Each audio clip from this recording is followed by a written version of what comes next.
Hi, and welcome to Digital Defense. This is a weekly cybersecurity show broadcasting to you live from Bloomberg News, Washington, D.C. Bureau. My name is Jordan Robertson. I cover cybersecurity for Bloomberg, and as we do every week, I want to dive into some subjects both that you guys are interested in, so please feel free to type in any comments in the comment section, any questions, and we'll be able to answer them here, as well as talk about kind of news of the week and news you can use, really, when it comes to cybersecurity and how concerned or not you should be about specific cybersecurity topics. So as I mentioned, this is an audience-driven show, so any questions you have, please feel free to type them in the comment section or tweet to us at Technology, that's Bloomberg Technology's Twitter page, and we will get to as many questions as we can there. So the theme that I want to talk about today is what happens if you lose your cell phone. I mean, cell phones are the lifeblood, of our digital lives for many of us, and it's a pretty vexing question. It's a pretty scary thing. If you lose your phone, all the photos and videos and contacts that you have on them, those are potentially exposed to anybody who finds it.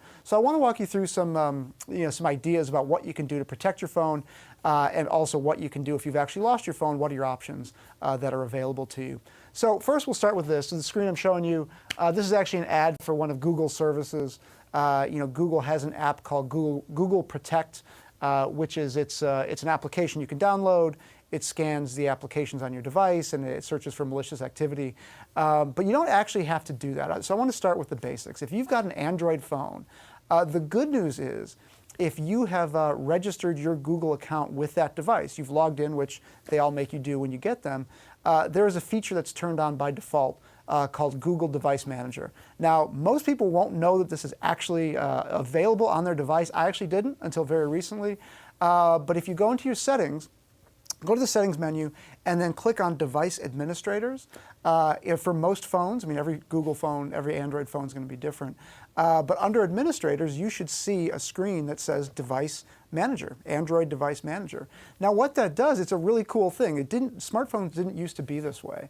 But what that allows you to do, and again, Android's the most popular mobile OS on the planet, is it allows you to log into your Gmail account, to log into your Google account via a laptop or another phone, and erase data from your device that way. So it's this, in the tech industry, they call it mobile device management. They're very just lightweight apps that reside on your phone that give you remote administrative privileges. And in this case, what Google has done is it's made it an option that's, again, on by default, on your Android devices. So again, if you lose your Android phone and you've signed in your account to that phone, which again, most of us will do because the devices force you to, then you have an option via your Google account to remotely erase data from that device. It's impossible to overstate how convenient this is. There are some privacy and security folks who might raise eyebrows about the fact that, you have this remote management capability that's always on when it comes to your device. So there are risks there that I'll walk you through in a minute. But in terms of just sheer convenience for the vast majority of us, having this ability to remotely erase all the data on your device if you lose it is incredible. I mean, that's essential, and it's such an easy thing for these companies to do. Again, this is not a complicated task, but Google again makes that on by default. If you have an iPhone, you also have some really good options, but you got to work a little bit more for it. So if you have an iPhone, you're going to want to turn on this feature. This feature is called Find My Phone. You've got to go into your iCloud settings, which you can see here. And Apple, unlike Google, does not turn this feature on by default. So you have to actively go in, if you've got an iPhone, go into your iCloud settings, turn on Find My Phone. And if you do that, you actually get a range of tools that are available to you, that are in some ways more robust than what Google offers. Anybody who's familiar with this, this topic knows that what you can do with this feature is, you can identify where your phone is, you can locate it, you can either erase the data or lock the phone in the event that you're hopeful that you'll be able to recover it, so you don't just have to nuke the phone. In other words, so Apple gives you a lot of really good tools to manage your phone if you've lost it. But again, you've got to turn it on. You got to turn it on first, otherwise you're not going to get that protection. So we're getting some questions here, and really glad about that. Again, anybody who's watching this, we're broadcasting live on Facebook and on Periscope. Please feel free to type your questions into the comment section. We're going to get to as many of those as we can, or tweet to us at technology. And we'll try to get as many questions answered there. So the first question here is, my phone was stolen while traveling in a foreign country. What should I have done first? Okay, so this is what I think one of the big value adds of a show like this is lots of security experts will tell you what you should have done before you lost your phone, but that's not what I'm here to do. If you've lost your phone, and let's just assume the worst. Let's assume the worst case. You've lost the phone. There's no passcode on it. You haven't turned on the Find My iPhone feature if you're an iPhone user. And let's say for some reason you've disabled the Android device manager feature in Google, or you haven't logged into your Google account on that phone. Let's just assume that the phone is completely out there naked, and you have very few ways to access it.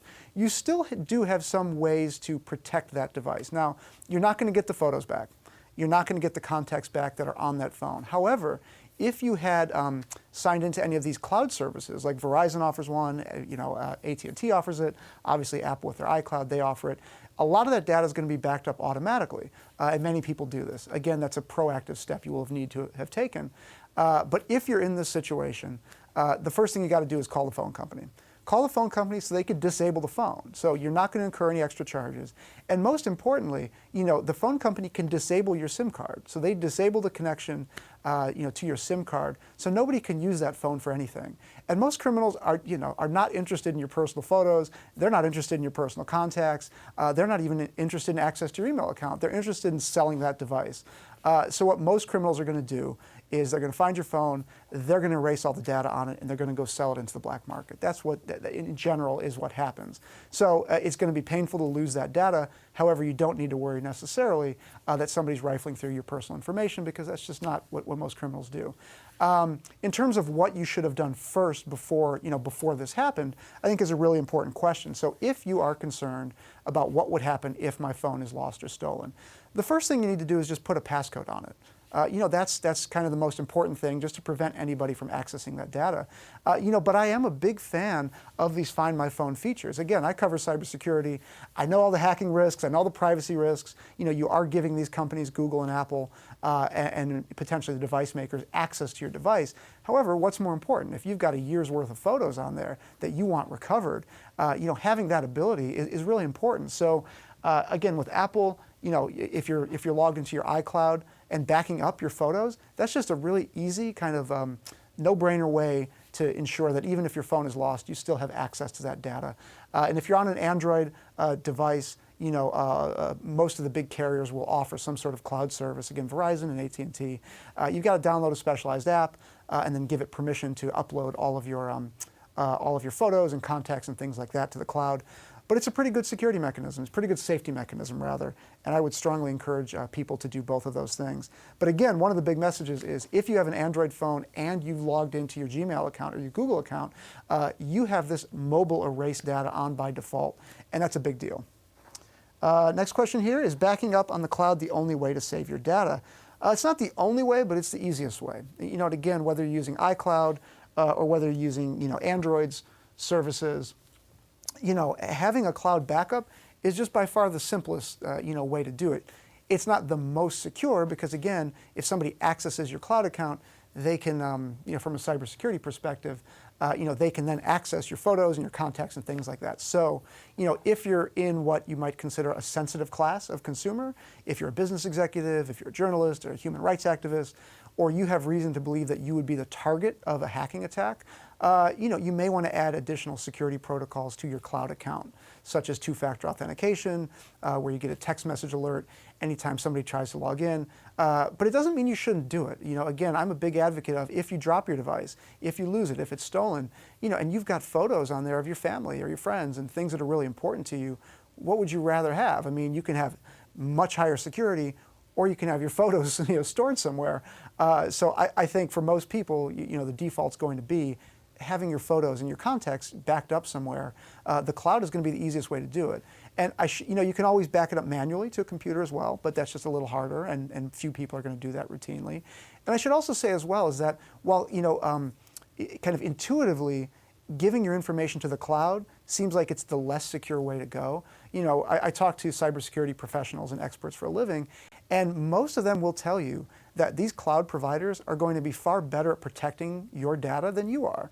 They have round-the-clock security teams. They have network monitoring tools. Like, they're not perfect. They're going to get hacked. Nothing is fully 100% secure. However, it's not a terrible option, and in fact, it's one that I recommend, to most consumers, unless again you exist in one of these classes of consumers where you might be the individual target of a sophisticated hacker. Next question here. Again, thanks for all the questions coming in. We love getting them.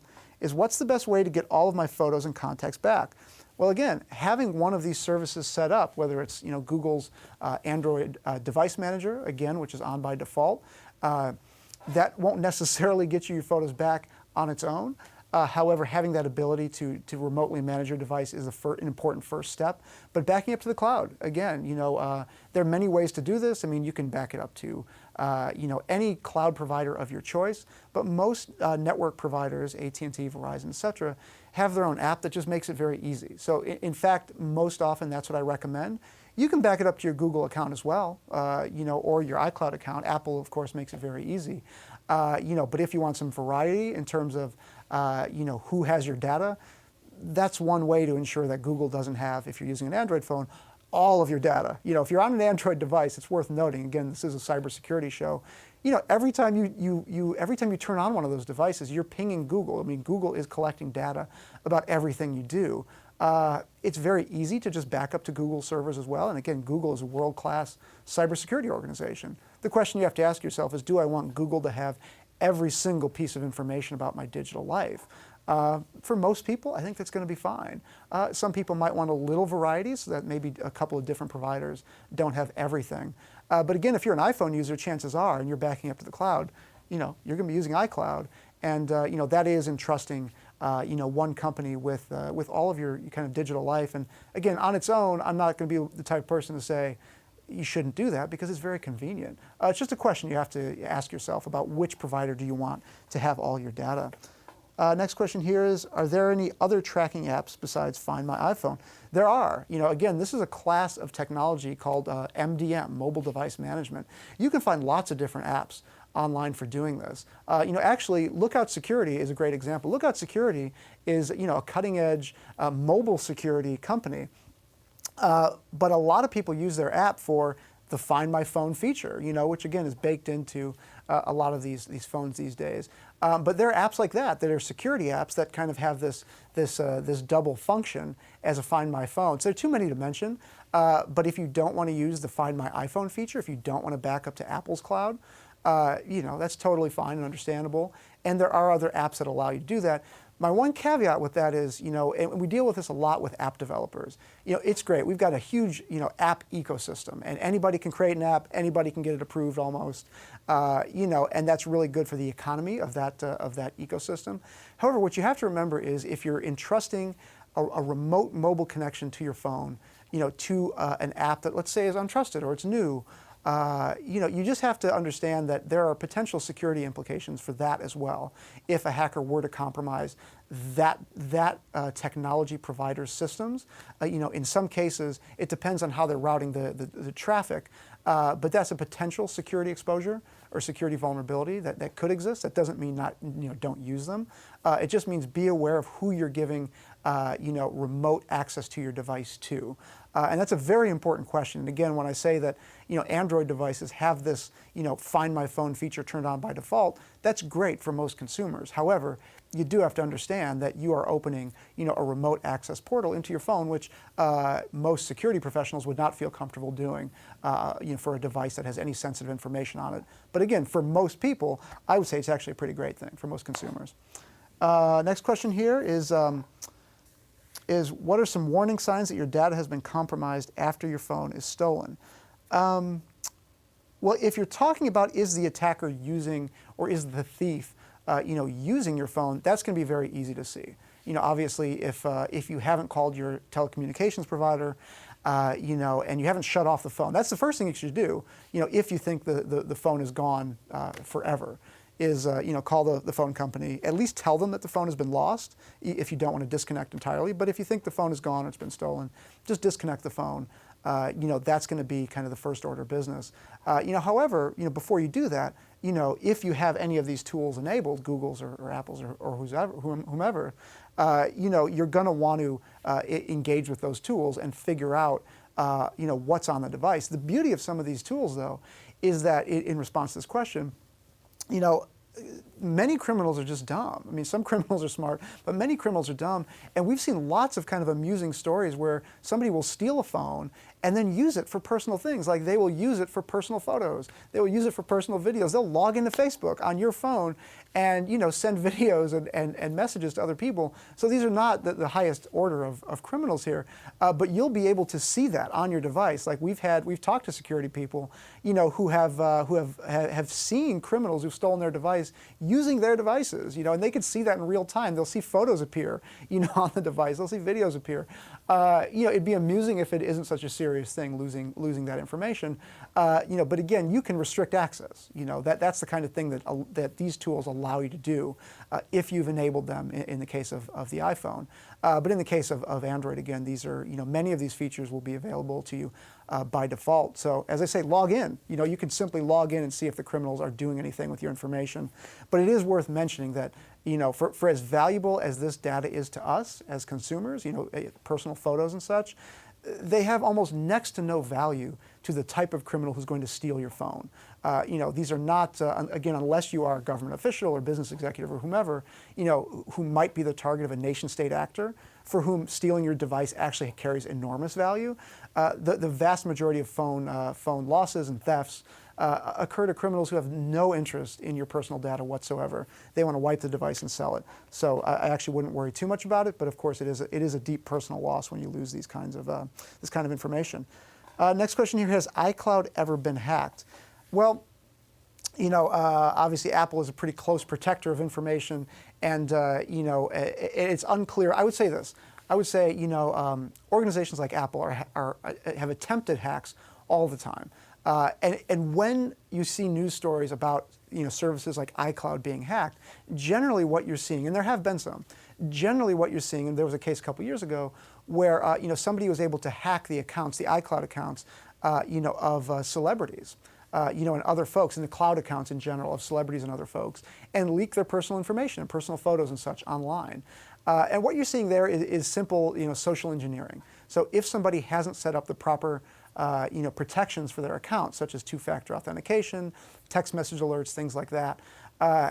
Anybody who has access to your username and password or can guess your password, can get into those accounts. So it's really important to note, and I think this is a very good question for this reason, is that if you're going to back up your data to the cloud, you've got to make sure that the cloud has the same security that you're applying to your mobile phone, which if you're watching the show and you're asking questions, you're probably interested in. So you've got to make sure that somebody can't just log into your iCloud account, or your cloud account in general, easier than they can get access to your phone. So you've got to have a second layer of protection there for this very reason, because the most likely hack, the hack that you're most likely to experience with a cloud account is one where somebody logs in as you.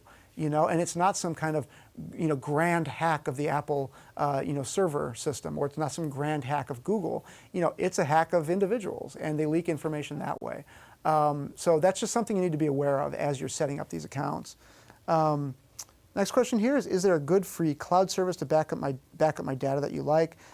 Again, I'm not necessarily in the business of recommending one specific service over another, but in general, and again, some security and privacy folks might disagree with this stance, I think the default option for whatever device you have is just going to be the easiest, And again, these are large technology companies. If you're Apple, Apple spends an inordinate amount of money, on cybersecurity. Google, same thing.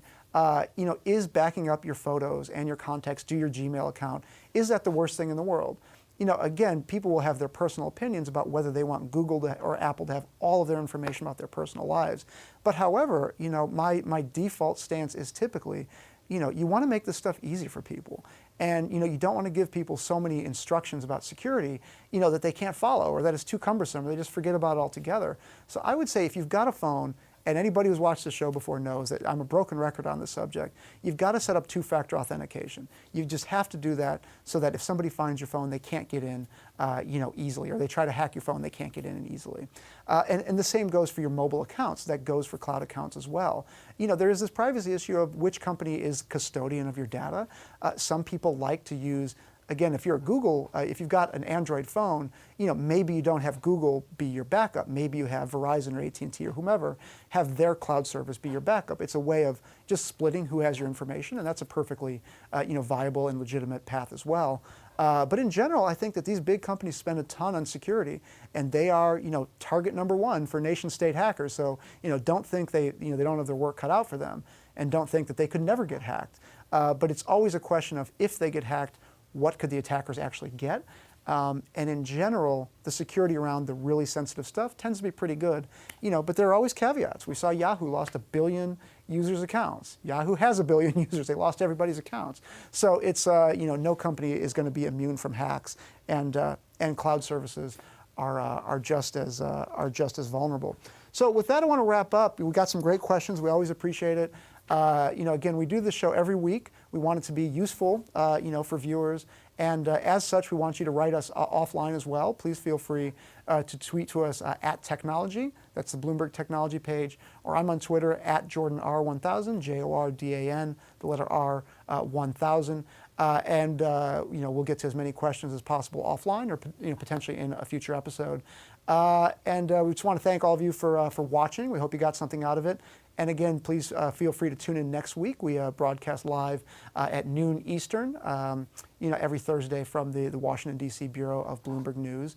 And while you're at it, if you want to visit our webpage, it's bloomberg.com/technology. We've got great technology coverage there, as well as a podcast called Decrypted, as well as a kind of a sister show with my colleague Mark Gurman called Gadgets with Gurman. Again, thank you for watching, and we'll see you next week.